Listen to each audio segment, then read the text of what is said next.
രീതിയിലുള്ള അഭിപ്രായങ്ങൾ ഉണ്ടാവുമല്ലോ. നമ്മൾ ഇങ്ങനെ ഓരോ മനുഷ്യനും ഓരോരോ രീതികളിലാണ് ഓരോ സമൂഹത്തിലെ കാണുന്നത്. നമുക്ക് ആരെയും ഒന്ന് എതിർക്കാനോ എന്താ പറയുക അതിനെ സപ്പോർട്ട് ചെയ്യാനോ ഒന്നും പറ്റില്ല. നമ്മൾ എതിർത്ത് നിൽക്കുമ്പോഴായിരിക്കും വേറൊരു കൂട്ടർ ഏതെങ്കിലും ഒരു സമയത്ത് ഇതിൻ്റെ ഒരു പോസിറ്റിവിറ്റിയെ കൊണ്ടുവരുന്നത്.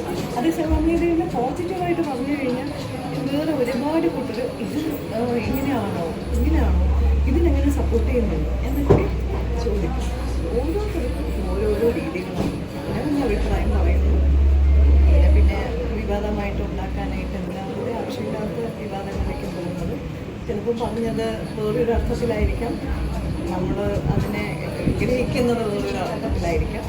എന്തൊക്കെ ആയാലും ആരൊക്കെ പറഞ്ഞാലും അബദ്ധങ്ങൾ നമ്മൾ ആരെങ്കിലും പറഞ്ഞു കഴിഞ്ഞാൽ അത് കേട്ട് എന്താ പറയുക നമ്മുടേതായിട്ടുള്ള രീതിയിൽ ഒന്നുകിൽ ആസ്വദിക്കുക അല്ലെങ്കിൽ അതിനെ വെറുതെ കളയുക. അത്രേ ഉള്ളൂ.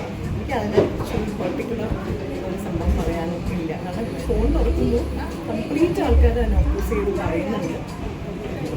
അപ്പോൾ അതുകൊണ്ട് എനിക്ക് അതിനെപ്പറ്റി പ്രത്യേകിച്ച് ഒന്നും പറയാനില്ല. എന്താണെന്ന് വെച്ചാൽ അത് വെറുതെ ഇരിക്കട്ടെ. ആരെയും നമ്മളിങ്ങനെ ഒന്നും പറഞ്ഞ് കൂട്ടിക്കാൻ ഞാനാളല്ല.